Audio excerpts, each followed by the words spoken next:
반갑습니다. 시민경영과는 구리시의회 권봉수입니다. 어, 저희가 지지난주에 정례 브리핑을 하면서 그렇게 설명을 드렸어요. 다음 주간에는 본회의가 있어서 정례 브리핑이 안 되고 그 다음 주간에는 이제 예결특위 기간이어서 일단 저는 노연하는데 저희가 늘 정례 브리핑을 했던 멀티룸에서 지금 예결특위를 열고 있고 그걸 지금 인터넷으로 실시간 생중계를 하고 있습니다. 그래서 어찌해야 될까 고민을 했는데 이번 주에 이 브리핑을 안 하게 되면은 다음 주도 이제 저희가 예결특위와 본회의가 잡혀 있고 또 그 다음 주간에는 지난번 말씀드린 대로 의원님들 해외 그 연수 계획이 잡혀 있어서 그러면 한 달 남짓 시간이 뜨겠다라는 생각이 하나 있었고요. 또 하나는 지금 현재 지난 20일부터 지난 한 주간은 저희가 이 본회의를 열어서 여러 가지 안건들 처리한 건이 있어서 중간 브리핑을 해드리는 게 좋겠다 싶어서 오늘 본회의장으로 모시게 됐습니다. 저기 앞에 앉으신 기자님들은 저 의원님 자리에 앉으신 거고요. 우리 정 기자님 먼저 오셔서 저기 앉았는데 거기는 음, 유사시에 의장 자리가 필요하면 혹시 몰라서 만들어 놓은 자리랍니다. 그래서 예비 자리가 하나 있고, 저 이제 왼쪽 편에 우리 집행부의 국장님들이 앉는 자리, 그리고 저 뒤에는 이제 관계 공무원들이 대기하는 자리고, 현재 우리 이쪽 자리에 우리 이제 시 집행부에서 시장님 또는 부시장님, 국장님이 대행해서 오시고 좌측편에 저희 의회 전문위원들이 앉는 자리 이렇게 구성이 되어 있습니다. 그때 멀티룸에서 설명드렸다시피 조금 이번 정례를 앞두고 본회의장을 조금 손봤습니다. 손본 가장 커다란 이유 중에 하나가 뭐였냐면은 저희가 이제 회의 규칙에 긴급 현안 질문이라는 그 조항을 이번에 구대의회에 들어와서 새롭게 신설해서 개정을 했고 이제 긴급 현안 질문은 의원이 긴급하게 시정과 관련해서 현안 질문할 필요가 있을 때는 시장이야 담당 국장들을 상대로 해서 20분 범위 내에서 자유롭게 질문을 주고받을 수 있도록 그렇게 회의 규칙을 개정을 해놨는데 그러기 위해서는 1대1 그 질문 답변이 필요합니다. 그래서 가장 커다랗게 고친 게 한번 시범 보여드리면 이 지금 의원님들의 발언석이 이렇게 저 45도로 돌아갈 수 있게 되어 있습니다. 그래서 저쪽 답변석에서는 시장이나 관계 공무원하고 직접 일문일답을 할 수 있고 저쪽 편에 있는 답변석에서 의원님 질문하는 의원님을 잡기 위해서 저쪽 카메라가 하나 신규로 설치되고 이제 그 외에 실제 본회의장에서 이루어지는 일을 저희가 인터넷으로 유튜브로 생중계를 하는데 이 본회의장에서 보이는 모습과 시민들이 유튜브를 통해서 볼 때 자료 같은 것들을 제대로 이제 보지를 못하셔요. 그래서 그 부분을 전부 일치화시켜서 저희 그 인터넷 생방송을 통해서 본회의장을 보시는 시민들도 의회 내에서 띄워지는 자료도 같이 볼 수 있게 등등을 이렇게 좀 작업을 했었습니다. 제가 어차피 이번 그 본회의 쪽 의사 일정을 쭉 설명해 드리기 위해서 의사 일정을 이렇게 나눠 드렸습니다. 위에서부터 쭉 제가 좀 설명을 해 드리겠습니다. 첫째 날 지난 20일 월요일 날 1차 본회의에서는 일단 개회식 했습니다. 그래서 그 제가 개회사를 준비를 했었는데 이 꼼꼼하게 이제 이것도 한번 말씀드리려고요. 보통 개회사 쓸 때 또는 시장님이나 저희가 그 어떤 인사말 쓸 때 공직자 숫자를 어떨 때는 뭐 800여 공직자 또 어떨 때는 1천여 공직자 저희도 처음 초안에 1천여 공직자로 써서 한번 공직자의 개념을 한번 쭉 해봐서 현황을 파악을 해봤어요. 그랬더니 지난 10월 기준으로 해서 우리 구리시에는 소위 일반직 공무원 그러니까 정규적인 그 채용 시험을 통해서 들어온 공무원들이 현원으로 824명이 있고요. 그다음에 이제 공무직 공무원이라 그래서 임기가 보장되나 뭐 승진 승급이 되지 않고 특정한 업무를 담당하기 위해서 뽑는 공무직 직원이 한 220분. 그다음에 그 정원외로 관리되고 있기는 하지만 우리 실질적인 업무를 담당하고 있는 임기제 공무원이 136명. 그리고 1년 범위 내에서 10개월 범위 내에서 우리 필요에 의해서 쓰고 있는 기간제 공무원이 350명. 그래서 총원으로 다 보면 한 1,530명 정도의 실질적인 공무원이 있어서 제가 그날 개회사 시기에는 1,500여 공직자라는 표현을 썼습니다. 채용 과정이나 맡고 있는 업무는 다를지 몰라도 여하튼 시민의 세금으로 봉급을 지급하면서 실질적인 시장의 업무 관할을 받고 있는 공직자의 숫자가 현재 구리시에는 1,500명 이상이 된다. 물론 그 외에도 시가 위탁해서 관리하고 있는 업무라든가 지방 공기업이라든가 재단이라든가 등등의 그 유관한 단체까지 포함하면 훨씬 더 많은 그런 행정 서비스를 제공하는 그런 그 공직자들이 존재하고 계시지만 여하튼 시장의 관리권 안에 들어있는 공직자의 숫자가 한 1,500명은 더 된다. 그래서 일단 개회사에서는 그런 걸 좀 밝혀놨었고요. 첫째 날 당초에 원래 12개의 안건이 있었는데 이제 그 한 개 긴급 현안 질문 안건이 추가되어서 총 13개의 안건으로 의사 일정을 확정했었습니다. 확정했는데 그날 현장에 나와 보셨거나 또는 인터넷 중계를 통해서 그 1차 본회의 과정을 지켜보신 우리 언론인 여러분 또는 시민 여러분께서는 보셨지만 당일날 의사 일정과 관련한 논란이 1시간 넘게 이루어졌었습니다.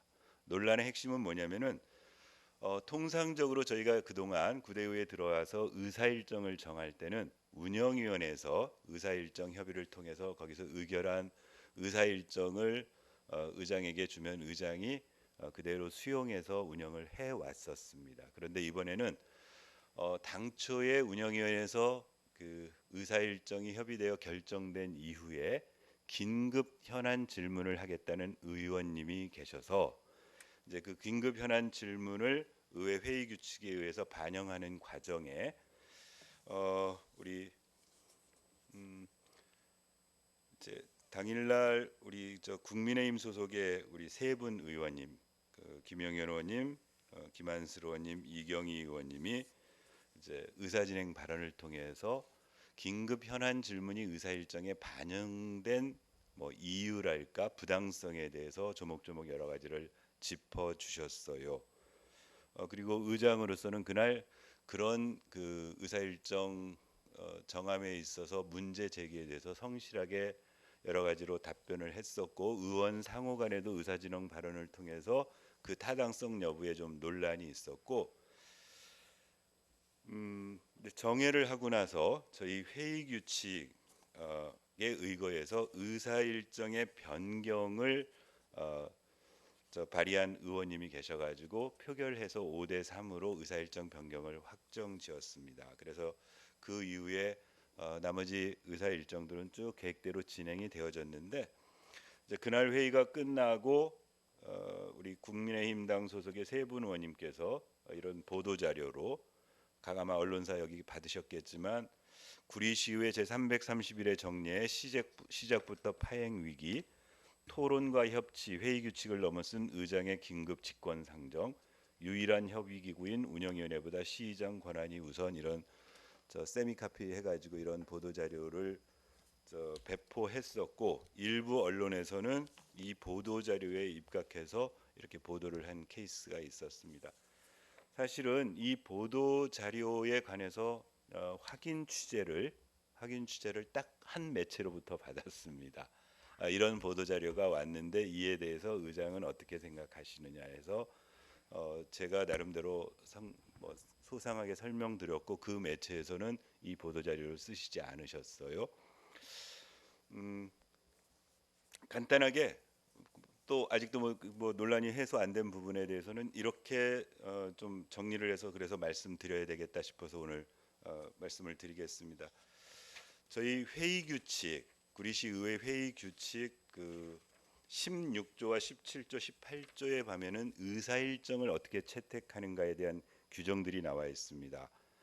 당일 본회의 시간에도 제가 실제로 읽어도 드렸었는데 16조에는 의사 일정의 작성 1. 의장은 개의일 시 회의에 올리는 안건과 그 순서를 기재한 의사 일정을 작성하여 미리 의원에게 배포한다. 다만 제가할 때는 그러하지 아니한다. 2.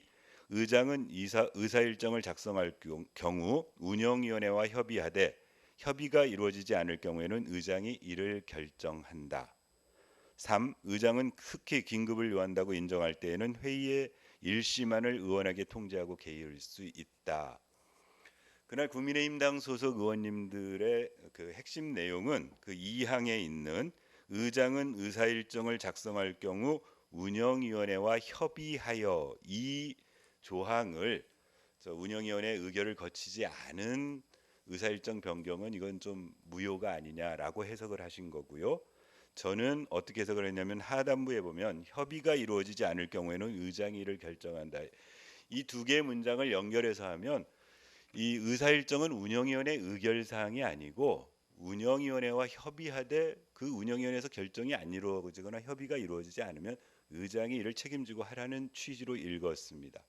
실제로 그동안 구대의회 들어서 관행적으로 의사 일정과 관련된 부분은 운영위원회에서 논의를 먼저 거치도록 늘 해왔었고요. 한 번도 그 운영위원회의 그런 어떤 논의와 뭐 다른 결정을 제가 해본 적이 없었습니다. 다만 자, 이번에 문제가 됐던 긴급 현안 질문은 회의 규칙 69조에 새로 신설된 68조 69조에 새로 이번에 만들어진 조항입니다. 제가 그래서 먼저 그 69조 2라고 해서 긴급 현안 질문이라는 회의 규칙상에 69조 2에 있는데요. 신설된 조항은 어떻게 되어 있냐면 이렇게 되어 있습니다. 의원은 구리시의 현안이 되는 중요한 사항을 대상으로 집행부에 대하여 질문, 이하 긴급 현안 질문이라 한다. 할 것을 의장에게 요구할 수 있다. 2.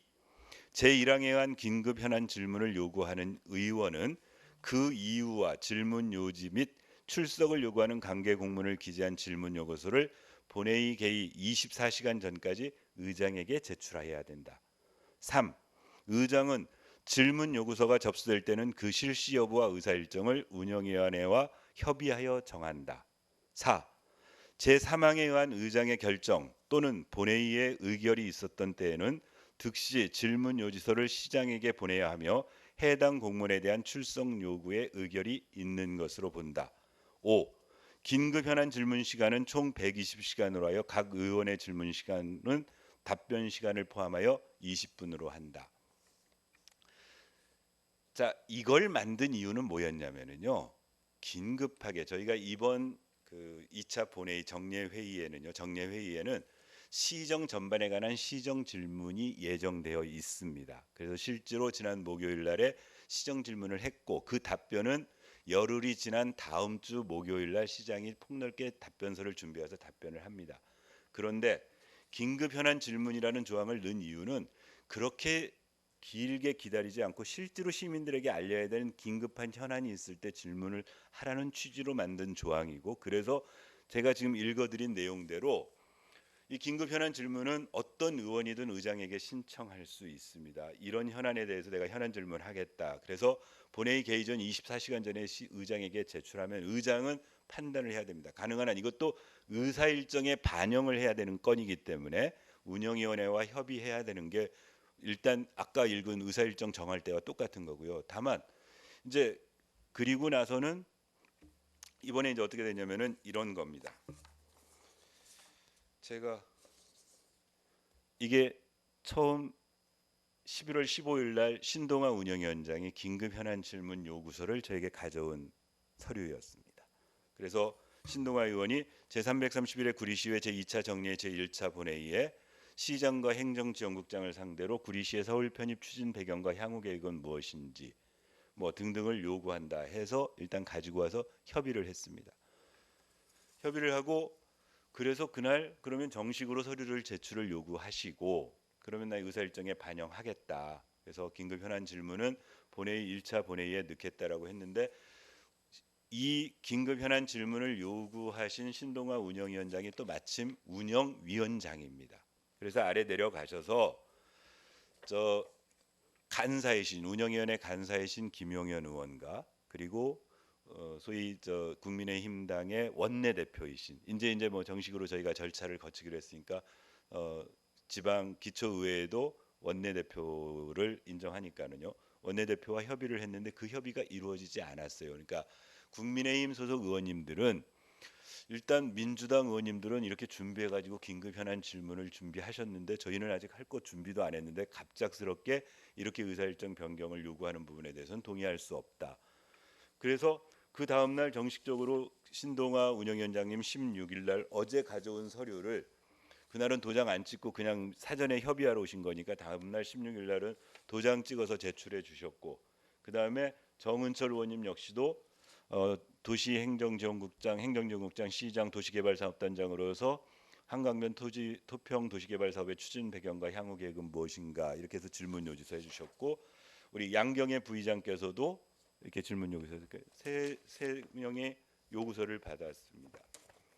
그래서 저는 판단하기에 일단 운영위원장이 아래 가서 운영위원회에서 협의를 했는데 협의가 안 되어졌고 실제 이 지금 개정된 회의 규칙에 의하면 어떤 의원이라도 긴급 현안 질문을 24시간 전에 요구서를 하면 의장으로서는 받는 게 좋겠다. 왜?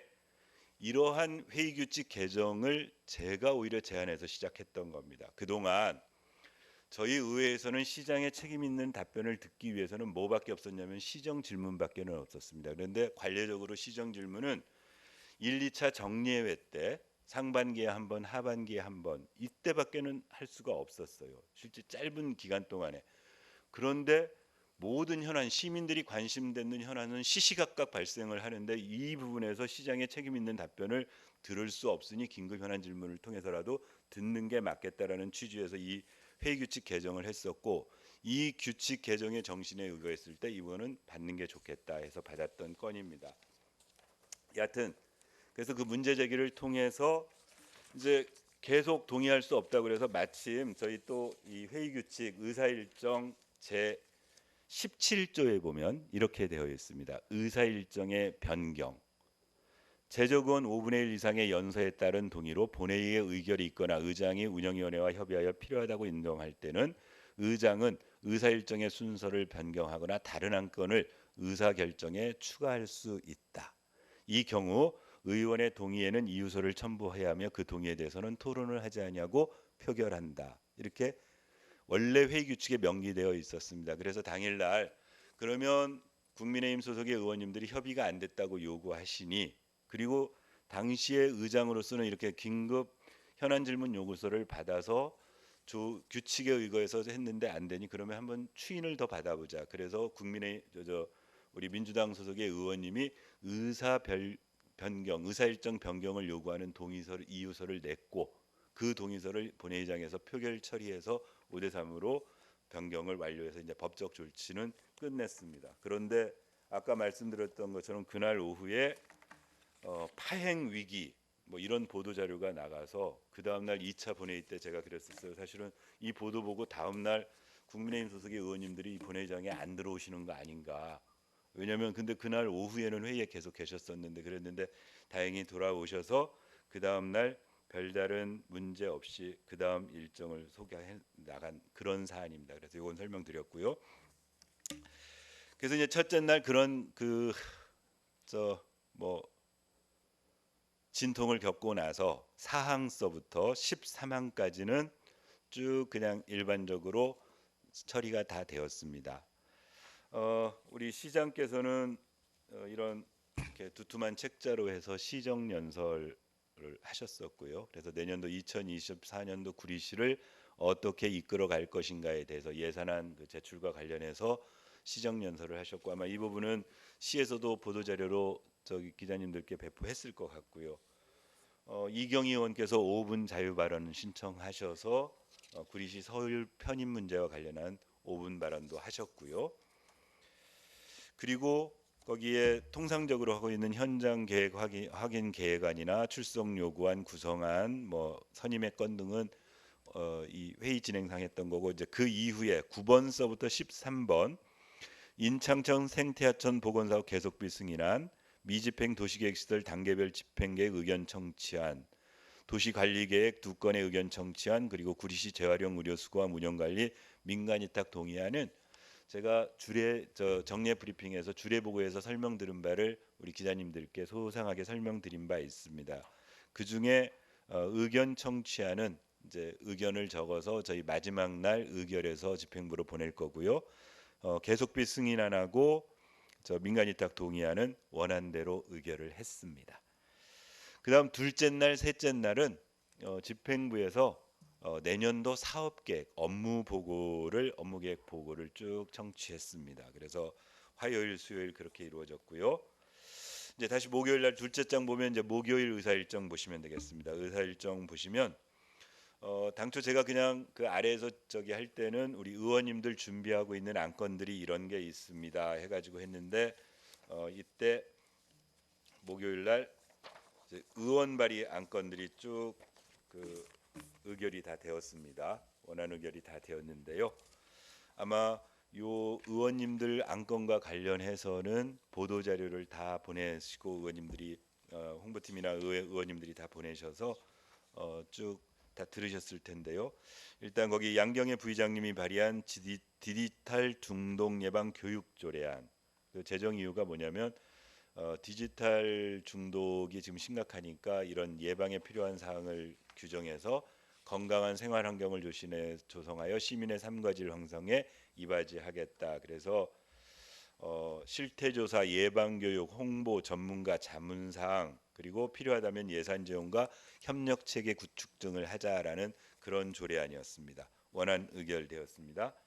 그다음에 역시 양경애 부의장께서 제출하신 체육시설 관리 운영 조례 일부 개정 조례안이 있었는데요. 여기 주요 내용은 뭐 이렇게 나와 있습니다. 보훈 보상 대상자 지원 법률에 따라서 해당자에 대한 그 요금 감면 대상을 규정하자. 또 하나는 실제 그 체육시설 운영을 하다 보니까 이 피크 시간, 저녁 시간에 보통 이렇게 운동하는 거 보고 낮 시간에는 실제 이용률이 되게 적습니다. 그래서 낮 시간, 평일 낮 시간 대 13시에서 17시까지는 할인을 할 수 있는 조항을 해서 이용을 좀 하자. 그 다음에 그 주간에 화요일 날 여기 개관한 우리 그 다음 주에 개관한 갈매 멀티 스포츠 센터가 있습니다. 준공식을 맘추고 이제 지금 시운전 해가지고 내년 1월 또는 2월에는 실제 실사용이 시작되는데 갈매 멀티 스포츠 센터의 시설 사용료를 기존 공공체육시설 요금에 준하여서 받을 수 있도록 그런 관련 규정을 맞는 개정안이었습니다. 원안 의결되었습니다.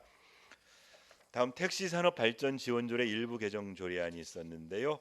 내용의 핵심은 그 여객 자동차 운수사업법 시행령 40조 별표 2 제1호 비고의 항목에서 핵심은 뭐냐면은 차량이 그러니까 이 해당 조례에 의거하면은 택시들이 사용할 수 있는 기간이 명기되어 있습니다. 예를 들면 개인 택시 경영 소형은 5년, 개인 택시 배기량 2,412만 원 7년 이렇게 해서 시행령에 돼 있는데 이 시행령에 보면은 단서 조항에 해당 조례로 2년 범위 내에서 연장시켜 줄 수 있다. 그래서 이제 우리도 그걸 그대로 받아서 그 부분을 조정해 주는 그런 안이었습니다. 원안 의결되었고요. 다음 김용현 의원이 발의하신 바이오 산업 육성 지원에 관한 조례안은 일단 우리 시에 이게 새로 제정 조례입니다. 앞으로 우리 시가 전략적으로 바이오 산업을 육성하기 위해서 지원 조례를 만들자 해서 여러 가지 제도적 장치를 만들어가는 조례였습니다. 원안 의결되었습니다.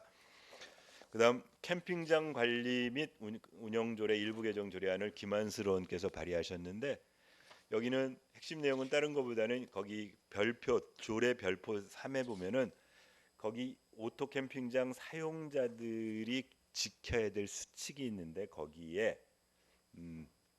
지금 반려견들 키우시는 분, 반려동물 키우시는 분들이 그 동안에는 반려동물에 대한 걸 제한해 버렸는데 이제는 반려동물을 데리고 들어올 때의 주의사항을 명기해서 데리고 올 수는 이때 이런 일을 하십시오라고 그렇게 개정하는 내용이었습니다.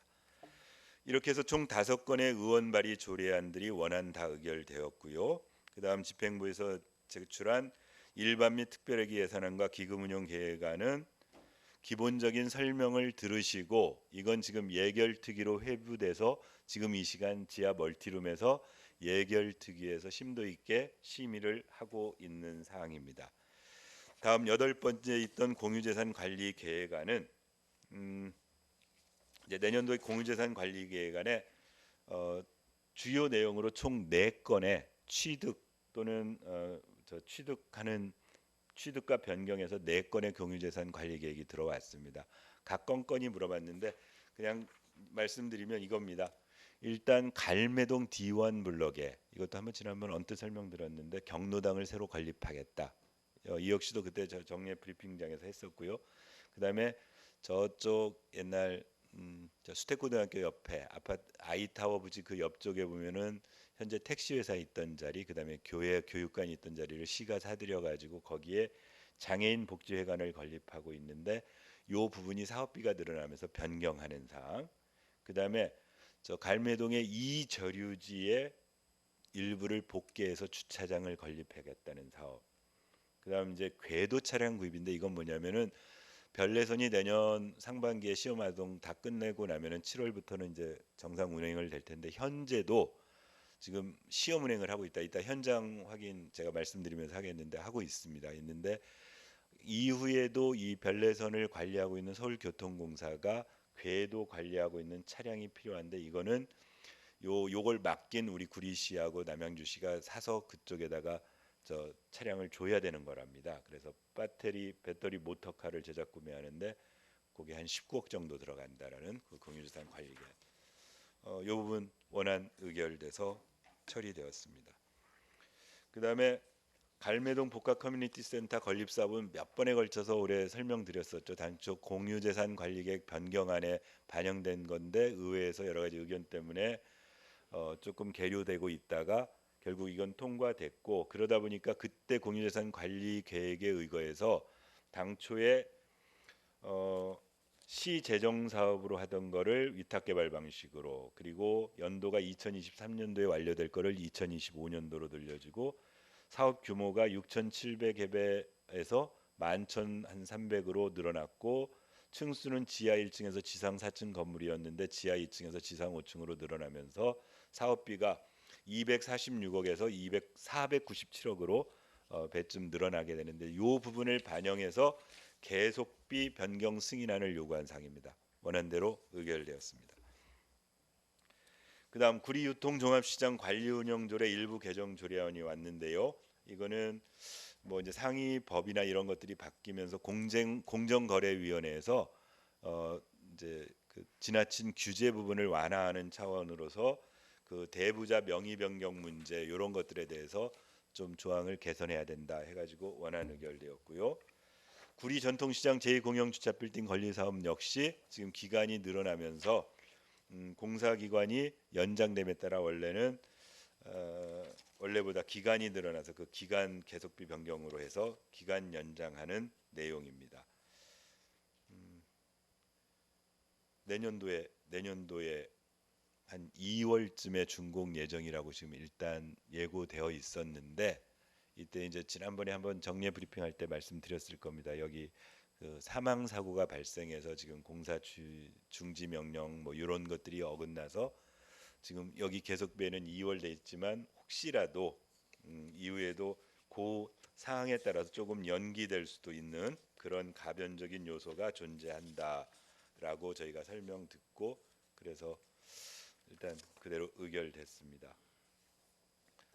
BM4 정거장 출입구 별내선 짓는데 BM4가 어디냐면은 그때 이것도 저 지난 브리핑 시간에 말씀드렸습니다. 주례복에 설명받은 대로 저 동군흥역입니다. 동군흥역에 총 6개 에스컬레이터 중에 원래 당초 계획에는 4군데만 에스컬레이터가 돼 있었는데 우리 시민들 편의를 위해서 시가 특별조정교부금을 받아와서 2개를 설치하는데 이게 원래는 올 연말까지 끝내야 될 일인데 이제 공사는 얼추 다 끝났답니다. 끝났는데 회계적인 문제 때문에 내년까지 넘어가서 계속비 변경을 내년까지 연장하는 승인안이었고요. 그다음에 별내선 복선전천 관리운영 사업은 지난번 설명드린 바대로 서울교통공사에다 관리권을 맡긴다. 그래서 협약서를 구리시, 남양주시, 서울교통공사가 협약 체결을 해야 되는데 다만 그때 논란이 됐던 건 이 운영비 그 이 비중을 우리 이제 구리시가 좀 문제 제기를 했었던 건데 그거는 뭐 어쩔 수 없이 해결이 안 되고 원안대로 그냥 그 노선 길이대로 부담하는 것으로 의원님들 핵심은 뭐냐면은 제발 더 이상 늦춰지지 않게 계획대로 7월 1일에는 별내선 타고 강남 갈 수 있도록 꼭 해달라는 그런 당부들을 하고 했습니다. 그다음 구리 제2공영주차장 관리대행 변경 동의안은 이건 아까 계속비하고 연결됩니다. 원래 올 연말까지 공사가 완료되면 이걸 도시공사에다가 관리대행 맡긴다고 했는데 지금 공사가 연장돼서 내년 상반기 중에 한 2월 너머로 늦춰지니까 관리대행 기간 역시도 지금 바꿔야 될 사항. 그래서 조정하는 내용이었고요. 그다음에 시세감면조례 일부 개정 조례안은 그 도시 자연공원 구역에 대해서 재산세 감면 기한을 1년간 연장하는 것. 이렇게 해서 그것도 설명드렸고요. 원안 의결되었습니다. 그다음 노인복지기금 조성 및 운영관리조례 일부 개정 조례안은 역시 복지기금이 2023년에서 28년까지로 연장하는 사항이어서 5년간 연장하겠다는 거였는데 이 부분에 대해서는 저희가 이제 원안 의결하면서 어떤 주문들을 했었냐면은 특히 신동환 운영위원장께서 원래 이런 기금을 마련한 취지가 옛날에는 목적 사업을 꼭 필요한 재원이 필요한데 이걸 안정적으로 확보하기 위해서 기금 뭉칫돈을 만들어 놓은 다음에 거기서 생기는 이자로 사업을 하는 취지로 기금들을 이 지방자치단체가 하고 있는데 아시겠지만 지금 금리가 뭐 3% 미만으로 지금 이렇게 이제 보통 정기 금리를 가지고 있으면은 100억을 유치한다고 해본들 연간 3억 정도의 이 수익인데 이자 수익인데 3억도 안 되죠 정기 금리로 하면. 그럼 이게 이제 꼭 옳은 거냐? 그래서 일부 시군에서는 이런 기금을 그냥 오히려 뭉칫돈을 은행에다가 놔두고 가용할 수 있는 재원은 없어가지고 쩔쩔매는 게 이게 옳은 거냐에 대한 그래서 하다못해 전체적으로 우리 구리시가 가지고 있는 기금에 대해서도 한번 점검을 해봐서 차라리 폐지하고 그 재원을 가지고 이렇게 좀 이렇게 플렉시블하게 쓸 수 있는 게 옳은지 아니면 지금처럼 하는 게 옳은지에 대해서 좀 한번 고민해 보자는 그런 제안을 했습니다. 그다음에 건배 체육문화센터 건립을 하고 있는데요. 여기는 지금 그동안 원래 예정보다 조금 늦어져서 이제 이게 계속비가 원래 2023년도 올해 하겠다는 거를 내년에 할 수밖에 없다. 그래서 이따 현장 확인 제가 말씀드리면서 좀 다시 설명드리겠습니다. 그리고 24일 날 금요일 날은 이제 시정 질문을 의장을 제외한 7분의 의원님들이 다 시정 질문을 하셨습니다. 시정 질문을 하셨는데 이제 한 가지 뿌듯하게 의장으로서 생각하는 건 구대의회에 들어와서 어떤 뭐 시정 질문의 수준이나 하여튼 조례 재개정의 수준이 하여튼 의원님들이 무척 열심히 하고 계신다. 그래서 그날 시정 질문을 하신 7분의 의원님들이 한번 원고를 찬찬하게 다시 한번 들어보시면 첫 번째 이런 점이 있습니다. 자연스럽게 의원님들이 각 분야별 전공자가 돼가시는 것 같다. 자기 전문 분야라고 할까요? 뭐 이런 것들이 나름대로 특화져서 시정 질문에 그런 자기 전문성이 드러났다. 예, 각자 관심 분야에 대해서. 이제 두 번째는 예를 들면 우리 신동환 운영위원장 같은 경우에는 이미 의장도 역임하시고 지금 운영위원장 3선 의원이시고 하기 때문에 시정 질문이 폭이 시정 전반에서부터 세밀한 것까지 전체를 아우르는 그림을 볼 수 있는 그런 정도의 어떤 관점을 넓게 볼 수 있는 관점이 하나 있었고 김영현 의원님이 그날 시정 질문을 보시면 특정한 분야에 아주 깊이 있는 전문적인 그런 질문. 그래서 의회의 모르겠습니다. 언론인 여러분이나 시민들은 어떻게 평가하실지 모르겠지만 의장으로서 자평하자면 전체적으로 각자의 자기 전문 분야를 찾아가고 있다. 연륜 경험에서 우러난 넓게 보는 시각과 또 나름대로 자기가 가진 전문성을 깊이 파가지고 어쩌면은 담당 공무원보다 더 명료하게 상황 분석을 하는 그런 시정 질문이 있었다. 그래서 아주 고생하신 의원님들께 감사하다는 생각을 가지고 있고 여튼 열흘간의 시간을 가지고 집행부에서는 지금 답변 준비를 하고 있습니다. 그래서 12월 7일 이 시정 질문에 대한 답변을 지금 받도록 되어 있는데요. 잘 준비하셔서 의원님들이 질문한 건에 대해서 보다 건설적인 대안 또는 어떤 시민들에게 충분히 납득시킬 수 있는 그런 뭐 계획 이런 것들이 시장의 답변에서 나왔으면 좋겠습니다.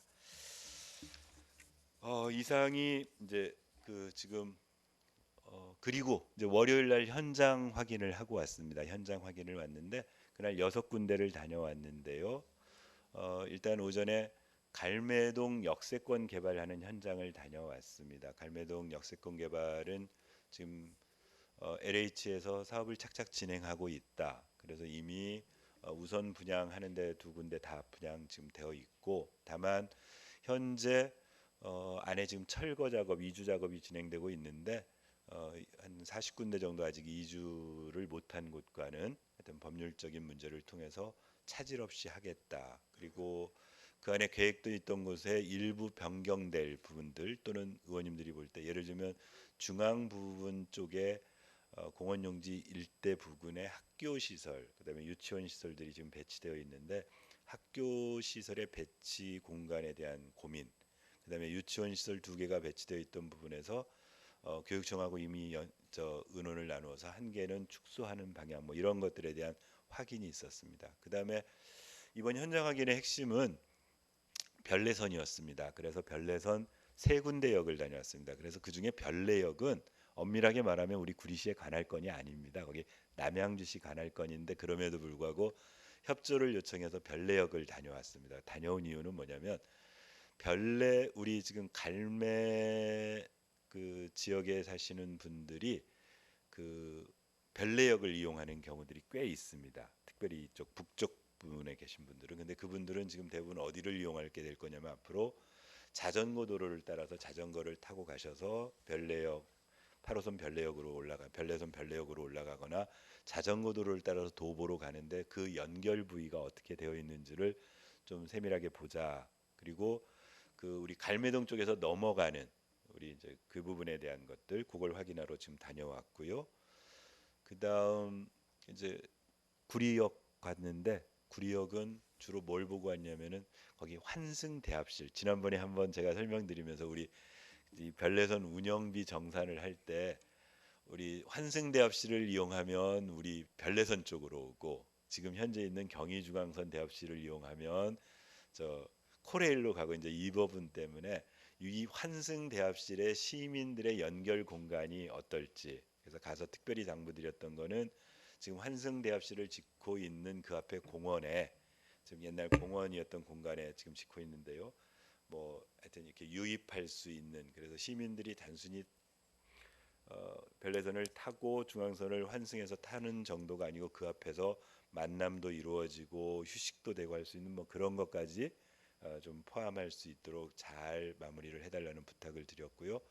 마지막으로 장자호수공원역도 다녀왔습니다. 장자호수공원역은 지금 거의 그 마지막 에스컬레이터 공사, 에스컬레이터 6대 중에 5대는 거의 설치가 다 끝났고 주 한 대 이렇게 상가 쪽으로 내려가는 한 대만 지금 이제 좀 규모가 커서 지금 하고 있는데 그래서 거기도 1차적으로 그런 잘 하고 거기는 승강장까지 내려가서 실제로 그 뭐죠 이렇게 안전 도어까지 다 설치되어 있어서 지난 6월 7월부터는 계속 한 장짜리 열차가 암사에서부터 별내까지를 계속 왔다 갔다 하면서 시험 운행을 하고 있다라는 얘기도 좀 들었고요. 그리고 지금 이제 장자호수공원역 같은 경우에는 지금 거기가 되게 혼잡한데 복공판 해가지고 그 이제 철거 작업을 해야 되는데 상가의 문제들도 좀 잘 해결해 달라고 했습니다. 그래서 그리고 지난번 저희 우리 신동아 운영위원장이 지난 임시회 때 5분 발언했던 저 인창 1구역 주택 가로정비 주택구역 해당 인창 살이라는 곳에 가서 현장을 둘러보고 왔고요. 그다음에 건부의 체육문화센터에 가서 거기는 건부의 체육문화센터는 지금 건물 짓고 있는데 2층까지는 다 지어져서 이미 수영장까지는 다 골조가 끝났고 이제 3층 골조 올라가고 있어서 그 부분도 차질 없이 해달라 그래서 현장 확인 다녀오는 것으로 이제 월요일 일정 끝나고 어제부터 예결 투기가 지금 진행되고 있습니다. 그래서 아래서 예정 투기가 진행되어 있습니다. 여기까지가 이번 정례에 지금 이루어진 것에 대한 설명을 드렸고요. 혹시 여기까지 혹시 뭐 궁금하신 게 있으면 받고 이제 추가적으로 좀 몇 가지 말씀드릴 게 있어서 두 가지. 예, 그렇게 해서 한번 저기 해주시고 아마 요 세세 건에 대해서는 다 저기 안건 처리되고 나면 의원님들별로 보도 자료를 다 보내드려서 자세한 내용은 아실 것 같습니다. 음, 현안과 관련해서 좀 이제 추가적으로 조금 말씀드려야 될 게 하나 있습니다. 하나가 뭐냐면 그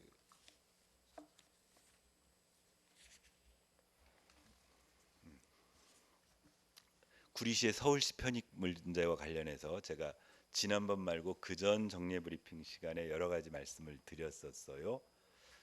당시에 핵심 내용은 뭐였냐면은 어, 일단 그 국민의힘 김기현 대표가 김포를 서울로 편입하겠다라는 뭐 충격적인 얘기를 먼저 발표하고 이어서 구리, 하남, 광명 얘기가 나오다가 더 이제 확대되니까 뭐 고양, 성남 등등을 해가지고 뭐 뉴시티 이렇게 해가지고 이제 작업을 해나가고 있는데 당시에 제가 말씀드리기는 뭐였냐면 이런 구리시의 명운을 거는 서울시 편입과 관련해서 적어도 시장이 어떤 정책적 결정 과정에 물론 본인이 기자회견을 통해서는 앞으로 시민의 의견을 듣거나 의회의 의견을 듣도록 하겠습니다라고 했는데 그 이후로도 의견 들은 바가 없다 등등에 대한 브리핑을 해드렸어요.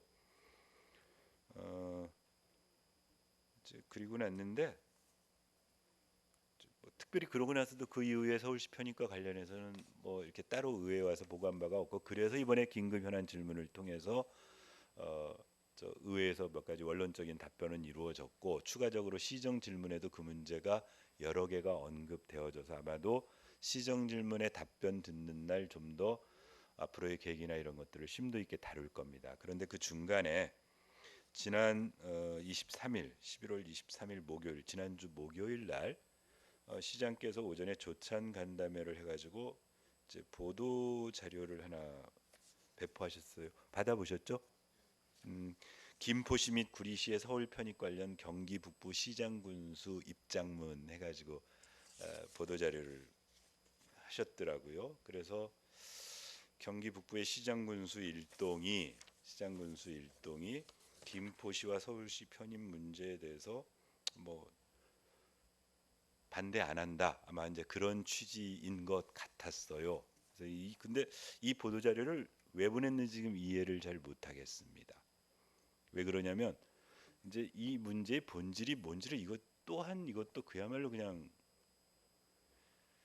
제가 그래서 오늘 내려오기 전에 한번 찾아봤어요. 제가 그날도 브리핑 시간에 그랬습니다. 그동안 경기 북부 시장 군수 협의회가 따로 없었는데 우리 백경현 시장이 민선 8기 들어오셔가지고 주도적 역할을 해서 회장님이 되셔가지고 경기 북부권 시장 군수 협의회가 구성되어지고 첫 정기 회의가 지난 3월 29일 날 개최됐다 이런 보도가 있었어요. 그래서 여기에서는 뭐 이 북부가 가지고 있는 여러 가지 문제에 대해서 했고 심지어 뭐라고 여기에 워딩이 따져 있냐면 백경현 협의회장은 경기 북부권이 당면한 현안들을 중앙정부 및 경기도와 적극적으로 협의해 나가겠다며 경기 북부권 협의회가 경기도 북부권 시군의 균형 발전을 위해 힘쓰고 더 나아가 대한민국 경쟁력 형성을 선도할 수 있도록 협의회장으로서 최선을 다하겠다고 했다. 이때 여기 북부권 협의회는 현재 10개 시군으로 되어 있습니다. 이 보도에 의하면 경기 북부권 10개 시군은 고양 특례시, 남양주시, 파주시, 의정부시, 양주시, 구리시, 포천시, 동두천시, 가평군, 연천군 해가지고 10개로 구성되어 있습니다. 당초에 제가 브리핑을 할 때 처음 그 김포는 그런 논란의 여지가 있을 수 있다라고 제가 한번 설명을 드려요. 왜 그러냐면 당시에 그 김포는 경기 북부 특별자치도 분립할 때 여기에 들어오질 않았어요. 지정학적으로. 북부로 들어오기도 애매하고 남부로 가기도 애매한 상당히 중간자적 위치에 있어서 북부 시장 군수 협의회에도 김포는 들어와 있지 않습니다. 지금 좀 전에 읽어드린 대로. 그래서 이 김포와 관련해서 이런저런 문제가 발생했고 편입 얘기가 나올 수 있었는데 이미 구리시는 지금 이렇게 북부권 10개 시군이 뭉친 이유는 뭐냐면은 일단 북부로 뭉쳐져 있는 해당 시군의 뭔가 현안에 대해서 한 목소리를 내자. 이게 연계된 건 경기도의 북부특별자치도 분도 문제와 연관돼서 여기가 주도적으로 한다. 그래서 다 그렇게 해왔어요. 그런데 이제 요 입장문을 냈어요. 그리고 뒤를 보니까 서명을 받은 건이 나왔어요. 여기 지금 총 10개 시군 중에 이 입장문에 첨부되어 있는 서명란에는 9개 시군의 이름만 들어가 있고 그 중에 6개가 사인을 했습니다. 이 발표 전날 이쪽 해당 시군에 있는 저도 북부권 또 의장협의회가 구성되어 있습니다. 북부권에 있는 의장님들한테 전화를 받았어요. 구리시장님이 지금 입장문에 서명을 요구하니까 이제 시장 군수들이 약간 좀 난감해하는 부분들이 있는데 난감해 부분들이 있죠. 근데 또 서명해달라니 안 해줄 수는 없고 하니까 6개가 있는데 결국 끝까지 안 한 게 고양 특례시, 남양주시, 의정부시는 안 하신 겁니다. 또 하나 더더욱 이건 참 북부권 시장 군수 하려면은 원래 사실은 파주시도 들어가야 되죠. 근데 파주시는 빼고 9개 시군이에요. 왜 그랬을까요? 여기 9개 시군의 소속이 단체장이 국민의힘 소속 단체장이시고 유일하게 파주시 시장님이 더불어민주당 단체장이십니다.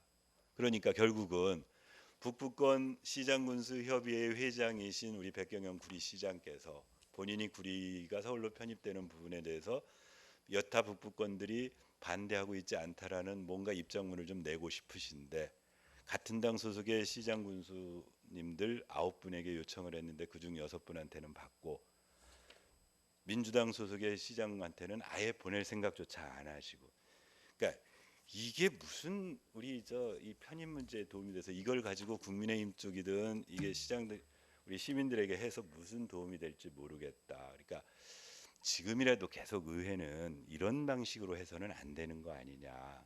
이제 서울 편입과 관련된 것도 절차 정상적으로 그리고 편입으로 인해서 얻어질 이득, 편입으로 인해서 우리가 지불해야 될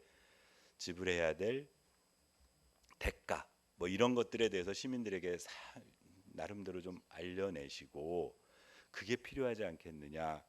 이제 왜 그러냐면 당장 사실은 오늘 오기 전에 오늘 오전까지 시에다가 요구했던 자료가 있었습니다. 의회에서 모 매체에 엊그제 어떤 기사가 쓰여졌냐면은요.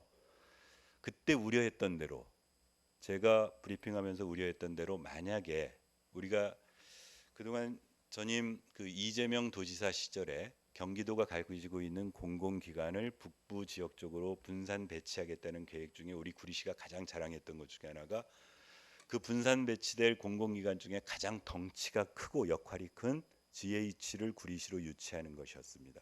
그래서 당시에 유치를 했었고 이미 그 사업은 제가 이미 보고 드렸었지 않습니까? 우리 도시 관리 계획에 GH 사옥이 들어올 곳과 GH의 기숙사가 들어올 곳까지를 다 도시 관리 계획에 지금 반영해 가지고 추진단이 구리에 와서 진행되고 있는데 구리시 서울 편입으로 인해서 이 부분이 만약에 문제가 생기면 어떡할 것이냐라고 우려를 전했는데 아니나 다를까 이미 그 매체의 보도에 의하면은 지난달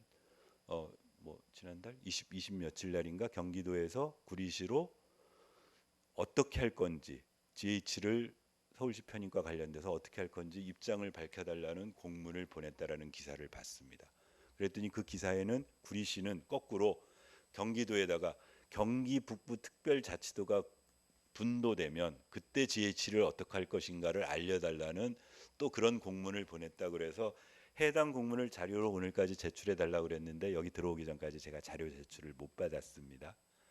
이렇게 당장 편입이 될지 안 될지 모르겠어요. 나중에 우리 주민들의 의견이 주민 투표를 통해서 묻든 의회 의견을 묻든 그 절차 과정 속에 들어갔을 때 어떻게 될지는 모르겠지만 이렇게 하나하나 생길 문제들에 대해서 지금 심도 있게 논의해야 될 시기에 이렇게 도대체 이런 정도의 이 서명 받아가지고 입장문이라고 이거 내는 게 무슨 도움이 된다고 생각을 하는지 이런 정도 생각을 시장께 조언하는 참모들이라면 참으로 어리석다 이렇게 판단할 수밖에 없습니다.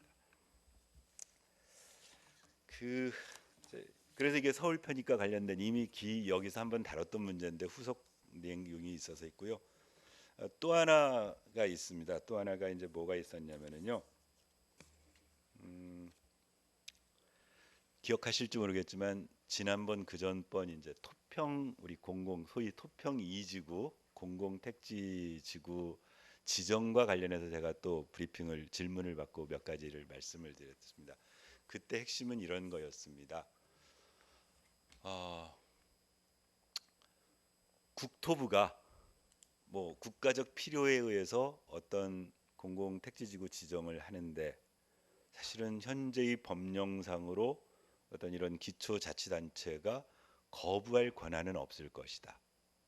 그런데 다만 발표 당일날까지도 시민의 대의기관이라는 의회가 국토부의 보도자료를 통해서 기자님들과 똑같은 시간에 우리 토평지구가 택지지구로 지정됐다라는 걸 아는 부분에 대해서는 유감을 표한다. 그랬더니 이제 그날 브리핑하고 갔더니 해당 우리 단장이 올라오셔서 그날 세종에 가가지고 배석하고 올라와서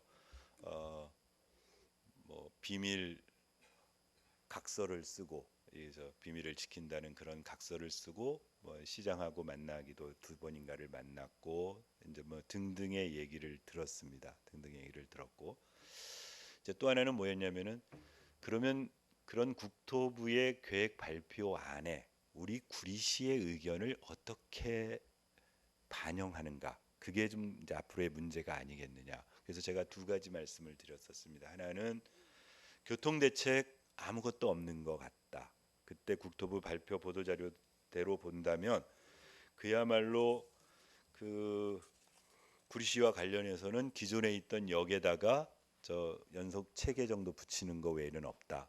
그 다음에 광역교통계획이라고 해봤자 저 강변북로하고 세종포천간 고속도로에다가 잘 연결하는 거 외에는 없는데 자 18,500호라면은 거의 인구가 4만 5천 5만 이제 뭐 요즘 산출 기준이 좀 다른데요. 좀 이따 설명드리겠지만 지금까지는 2.5인 정도로 계산해서 유입 인구를 계산을 하면은 거의 5만이 넘습니다. 이제 이런 경우에 5만 가까이 되겠네요. 4만 5천은 넘고 이런 정도의 인구합이 생겨났을 때 교통 대책이 너무 느슨한 거 아니냐. 그러면 거기 들어오시는 분들은 분들이지만 그 배후지에 현재 살고 있는 우리 19만 구리 시민들은 앞에 5만짜리 도시가 하나 생겨가지고 그걸 뚫고 지나가야 되고 우리 뒤쪽에 있는 남양주에 있는 별내, 다산, 왕숙, 이 신도시 등등에서 인구들이 전부 뚫고 서울을 들어갈 때의 그 교통 대책을 어떻게 세울 것이냐가 이제 앞으로의 관건 아니야. 그걸 좀 어필해 봤느냐라는 것도 얘기를 했었고요. 또 하나는 지금 공공택지 공공주택 특별법에 의해 가지고 택지지구로 조성 결정을 해서 국토부가 발표를 해버리는 순간 주 사업이 뭐냐면 아파트입니다. 주거 대책의 일환으로 발표된 겁니다. 그러면 그 안에 소위 지구단위 계획으로 묶어냈을 때 자족적 기능을 갖춘 시설이 뭐가 들어올 건지에 대해서 심도 있게 논의된 게 있느냐. 이제 그 부분이 지난 현안 질문에서도 얘기 나왔던 겁니다. 왜냐하면 지금 그 해당 부지에는 전전임 박영순 시장이 GWCC 사업을 하겠다고 해서 친수법에서 일부 쿼타를 확정받았었고 중간에 여러 가지 논의를 거쳐서 뭐 줄이기 등기도 했지만 여하튼 그런 사업을 추진해 와서 조건부 의결도 받았었고 등등이 있었고 전임 안승남 시장이 그 GWC 사업을 폐기하고 한강변 도시개발 사업이라는 이름으로 한 50만 평 정도 되는 부지에다가 주거와 또 다른 그 도시개발 사업 상업 뭐 기능이 들어가 있는 이런 사업 발표를 하고 있었는데 이번에 그 국토부의 발표는 88만 평 정도 되는 부지에 18,500호를 집어넣고 이제 여타의 나머지 기능을 넣겠다고 했다. 근데 이 부분에 대해서 우리 구리시가 관찰할 수 있는 여지가 뭐가 있는지를 우리 확인해야 되는 거 아니냐. 그러면 일단 규모는 어느 정도 우리 자족적 기능을 위해서 줄 건지, 그다음에 그 자족적 기능 공간에 우리 구리시가 그동안 추진하려고 했던 방식, 예를 들면 전전임 박영순 시장이 GWDC 사업을 추진해가던 방식, 또는 전임 안승남 시장이 한강변 도시개발 사업이라는 이름으로 도시개발법에 의해서 하던 방식으로 뭔가 우리 구리시에 필요한 그런 시설들이 들어가는 것들에 대해서 협의가 되고 있느냐, 이제 이런 것들이 앞으로의 과제가 아니냐라고 제가 말씀드렸고, 이 부분은 앞으로도 풀어가야 될, 그래서 장기적으로 보면 우리 구리시의 미래를 위해서 꼭 필요한 일이라고 제가 말씀을 드렸었습니다. 그랬는데요, 이 전전임 박영순 시장께서 전화를 주셨어요. 전화를 주시면서 저 자료 하나를 저한테 보내주셨습니다. 이제 근데 뭐 이렇게 저 복사된 거 자료 하나를 보내주셔서 이후에 그걸 찾느라고, 이 자료가 의미하는 바를 찾느라고 우리 저 의회 사무과의 도움을 받아가지고 찾아봤더니 핵심 내용은 이겁니다. 이게 저 우리 2035년 구리시 도시 기본 계획입니다. 이 35년 기본 도시 계획을 확정짓기 위해서 우리 이제 경기도에서 그 도시계획위원회를 2021년도에 도시계획위원회를 열었어요. 그래서 4차, 5차, 뭐 15회 해가지고 2021년도에 경기도 도시계획위원회에서 쭉 열으면서 도시계획위원회에서 심의하는 중에 이번 그 토평 택지지구와 관련돼서 좀 할 수 있는 그 심의 의견이 들어 있었는데요. 이 심의 의견을 저한테 설명해 주시기 위해서 전화를 주셨어요. 핵심 내용은 뭐였냐면 이런 거였습니다. 주신 자료를 제가 읽어보면은 이제 구리가 이 도시계획위원회에다가, 그러니까 그 우리 도시기본계획에 2035 도시기본계획에 반영하려고 했던 사업 중에, 이거는 이제 인구와 관련돼서 다뤘던 문제인데요.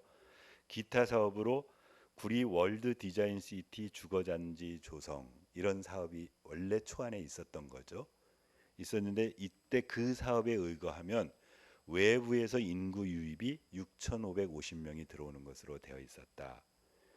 그런데 요 19년도 2019년도 10월 달에 도시기본계획 승인 신청을 시가 도로 할 때는 이렇게 되었는데, 이후에 구리시에서 해당 사업의 경제성이 없어서 철회한다고 2020년 7월 달에 철회를 하고, 주거 복합단지 조성을 위한 도시개발 사업을 추진 중으로 시에서는 계획 내용 수정 반영을 요청한 바가 있었다.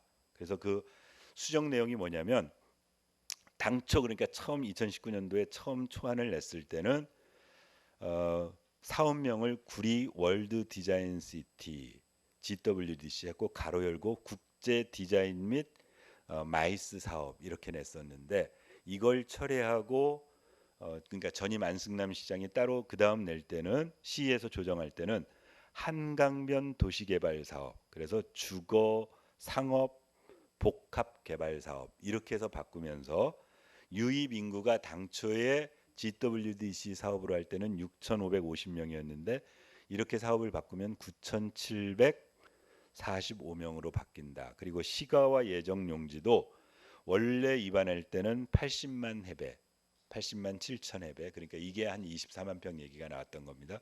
그런데 이게 시에서 조정할 때는 142만 8천 해배, 이게 한 50만 평 얘기가 나온 그런 배경이었죠. 그래서 이제 구리시장이 2021년에 1월 달에 건의할 때는 시 정책 사업의 원활한 추진을 위해 계획 내용 수정은 필요하나, 심의 의견 하니까 이 건의에 대해서 지비 해제 등 행정 절차 과정에서 사업 규모 조정이 예상되므로 인구 계획 반영은 심도 있는 심의가 필요하다. 이제 요 자료를 저한테 주시면서 핵심 내용은 뭐였냐면, 제가 그때 브리핑할 때 설명드릴 때 전전임 시장과 전임 시장은 자족적 기능을 갖춘 도시 개발을 추진하고 있었는데 이 국토부 계획으로 인해서 자족적 기능이 없어지는 거 아니냐 그랬더니 박영순 전 전임 시장께서는 자신의 계획과 그 후임인 안승남 시장의 계획은 다르다. 본인은 자족적 기능이 들어있지만 그 후임에는 자족적 기능이 그렇게 크게 있어 보이지 않으니까 한꺼번에 취급하지 않는 게 좋겠다라고, 그래서 그러면 제가 정정하겠습니다라고. 여하튼 핵심은 이제 그렇게 진행되고 있었는데, 이제 여기에서 한 풀 더 떠서 지금 이제 88만 평이면 한 250만 제곱 해배 정도가 되는데, 그 땅에 18,500호를 지으니 아까 인구 유입이 6,500, 9,000에서 이렇게 되면 4만 5천 내지 5만으로 늘어나는 거지 않습니까? 그러니까 개념이 달라져 버리는 겁니다. 달라져 버리고 그 다음에 그 여타 부지에 전전임 박영순 시장이 추진하던 GWC 그 마이스 산업과 관련된 사업 운영 방식이 될지 전임 안승남 시장이 그걸 시가 예정 용지를 좀 늘려가지고 주거와 상업 복합 개발한다고 할 때 그 구상했던 당시에 컨소시엄까지 형성돼서 우선 협상했던 그런 사업 방식이 유지될지 등등에 대한 검토도 없이 지금 이제 이후에 국토부의 뭐 방식대로 쫓아가게 되면 우리 구리시의 미래가 어찌 될까에 대한 상당한 시민들의 고민이 요구된다. 비견해서 대조적으로 이 일이 있고 나서 그 다음 보도를 봤던 게 윤호중 국회의원실에서 낸 보도 자료였습니다. 이 사업을 담당하고 있는 게 국토부 공공주택사업단이라는 임시기구 사업단에서 이 사업을 추진하고 있다고 하는데 그 사업단장을 의원실로 불러서 그 아까 말씀드린 교통계획, 그다음에 자족적 기능 계획 등등을 강조하고 거기에 추가적으로 하나 사업 아이템을 발표하신 게 있어요. 혹시 보도를 하셨는지 모르겠지만 현재 지금 그 지정되고 있는 부지 앞쪽으로 보면 바로 옆으로 여기 구리로 나가다 보면은 K1 기지가 있습니다. 아시겠지만 유사시에 사용할 석유 비축 기지입니다. 그러니까 우리 석유공사에서 관리하고 있는 석유 비축 기지가 있는데 자 국토부가 구상하고 있는 가장 한강 뷰를 포함한 최첨단의 아파트 주거 환경을 가진 거기에 레저와 뭐 신성장 산업이 들어가 있는 뭐 이런 5만 되는 정도의 도시 바로 옆에 구시대적인 지금 우리가 이제 탈탄소 시대를 얘기하는데 그 석유 비축 기지에 있는 게 온당해 보이지 않는다면 더군다나 국토부가 이 일을 지금 하고 있다라면 장기적으로 이 석유 비축 기지를 외곽으로 돌리고 그 기지를 오히려 지금은 디지털 시대니까 국가 데이터 센터 같은 그래서 첨단의 어떤 그 센터로 이걸 탈바꿈하는 게 옳지 않느냐 하는 그런 정책적 제안을 하셨다는 보도를 본 적이 있었어요. 이게 앞으로 우리 구리시가 해야 될 일이 아닌가 싶습니다. 그래야 그 옆에 한강뷰가 보장된 최고의 입지에 그래도 외부에서 어차피 지금 인구 유입이 4만 이상이 유입될 수밖에 없다라고 한다라면 그게 단순히 아파트 값을 노리고 오는 사람들이 아니라 직주 가치에서 그 데이터 센터에서 근무할 수 있는 첨단의 두뇌들이 들어와서 우리 구리시의 어떤 수준을 높일 수 있는 이런 이제 발전 전략에 대한 고민을 우리 시와 의회와 또는 우리 국회의원님과 같이 이렇게 손잡고 해나가는 게 필요하지. 이 그냥 어떤 뭐 이 정당성 문제 때문에 어? 이렇게 해서는 안 되지 않겠느냐. 아시겠지만 지금 구리시를 다녀보시면 그 서울시 편입 문제 때문에 온통 시가 그야말로 현수막으로 울긋불긋해가지고 이게 도대체 사람 사는 도시인가 싶습니다. 그런 방식의 지금 할 수 있는 할 필요가 없는 거고 냉철하게 서울시로 편입 문제도 지금 국토부가 구상하고 있는 토평 2 택지지구 개발 사업에도 우리 시의 장래, 우리 시민들의 이익을 위해서 뭘 한 것인가를 서로 이렇게 머리맞대고 할 수 있었으면 좋겠다. 그런데 현실은 그렇지 않고 지금 자꾸 거꾸로 돌아가는 것 같아서 안타깝다. 그 두 가지는 AS로 지난번에 그러니까 그전 브리핑 시간에 길게 말씀드렸고 또 그 다음 브리핑 시간에 말씀드렸는데 후속이 그렇습니다.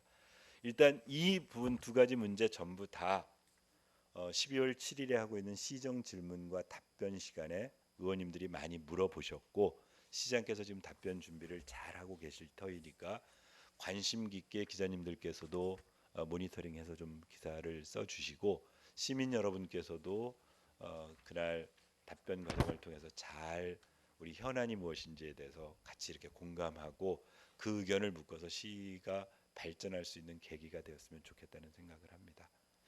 이상입니다. 혹시 제 설명이 좀 부족해서 또는 조금 사실과 다르던 뭐 이해가 안 돼서 질문하실 내용이 있으면 예, 그거 누르시면은 네, 마이크 들어옵니다. 그러니까 민선 6기 때 네, 6,550명이 네, 지금 8기 들어서 이 토평 개발하면서 18,500호로 네, 지금 바뀌었다는 거죠. 예, 네, 네. 예. 그러니까 이제 이 도시 기본 계획, 아까 그 박영순 전전시장께서 보내주신 자료는 어떤 자료냐면 요 이제 그 기본 계획을 짤 때 인구와 관련된 부분들이 이제 되게 주요합니다. 도시 계획을 짤 때는 그 기준이 인구, 결국 땅하고 사람이지 않습니까? 이제 인구 유입 기준에 의거해서 이것저것 하는데 그 GWGC 사업을 할 경우에는 외부 유입, 추가 유입에 대한 추가 유입에 대한 인구를 6,500 정도로 봤어요. 이제 총 인구는 그보다 조금 많습니다. 왜냐면은 이제 외부에서 순수 유입. 그러면 이번에도 사실은 이제 4만 5천이 다 안 될 거예요. 왜냐면 18,500 보면은 2.5 곱하면 뭐 한 4만 5천 나온다 치면 그 중에 자체에서 소화될 인구의 이동이 있습니다. 우리 구리시에 살고 계시다가 그 해당 지역으로 이동하는 경우에는 추가 유입이 아닌데 이제 외부에서 이로 인해서 추가적으로 유입한. 그다음에 근데 이번에는 추가 유입률이 클 수밖에 없을 겁니다. 그래서 그런 것들인데 지금 그래서 박전 시장님은 박전 전임 시장님은 억울해하세요. 그러니까 GWC하고 한강변 도시개발 사업이 한 두름이 아니다. 이게 차이가 진다. 이제 그래서 혹시라도 제가 욕 먹을까봐 우려 삼아서 전화 주셨다고 그러시더라고요. 네, 또 다른 없으십니까? 예, 아마 이제 이렇게 될 것 같습니다. 오늘 하고 나면은 아까 처음 서두에 말씀드린 대로 다음 주는 저희가 이제 본회의 어, 계속 해야 되고요. 본회의 끝나면 바로 이제 국외 연수를 가게 됩니다.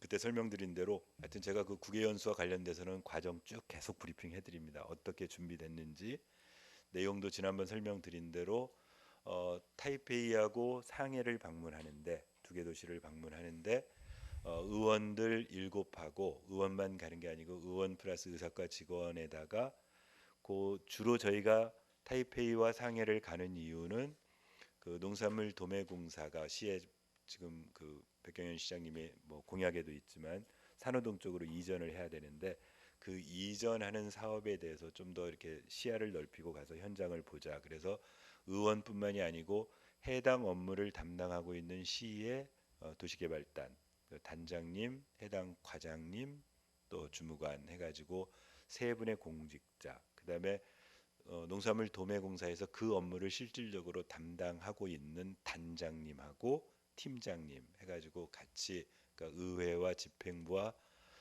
공사가 같이 가는 걸로 그래서 4박 5일을 가게 되어 있고요. 그래서 월요일부터 금요일까지 다녀올 생각입니다. 그래서 음, 그동안 안 했던 고 출발하는 우리 연수단 전체가 모여서 지난 17일 날 그때 제가 브리핑 해드리고 그 다음 날 여기 우리 옆에 주례보고실에서 모여서 실제 모니터링 저기 하는 것도 설명 다 듣고 또 추가적으로 각자 의원님들이 일정에 대해서 수정할 것들까지 다 협의를 해서 1차적으로 정리를 했습니다. 그래서 하여튼 잘 보고 그래서 그 본 것들이 실질적으로 우리 시의 정책에 반영될 수 있도록 그런 심도 있고 알찬 연수가 될 수 있도록 준비하자. 그래서 12월 되게 바쁜 시기임에도 불구하고 다 포기하고 가는 걸로. 그래서 거기까지 다녀오고 나면은 이제 한 2주쯤 또 지나야 이 브리핑을 할 수 있을 것 같아서 그렇게 말씀드립니다, 일장사. 저희 12월 11일 날 갑니다. 월요일 날. 11일부터 11일부터 15일까지입니다. 15일까지. 11일 11일. 월 11일이 월요일입니다. 상하이 상해. 네. 그때 제가 그때 한번 일정 나눠드렸는데 혹시 필요하시면 제가 일정 드릴 수 있습니다.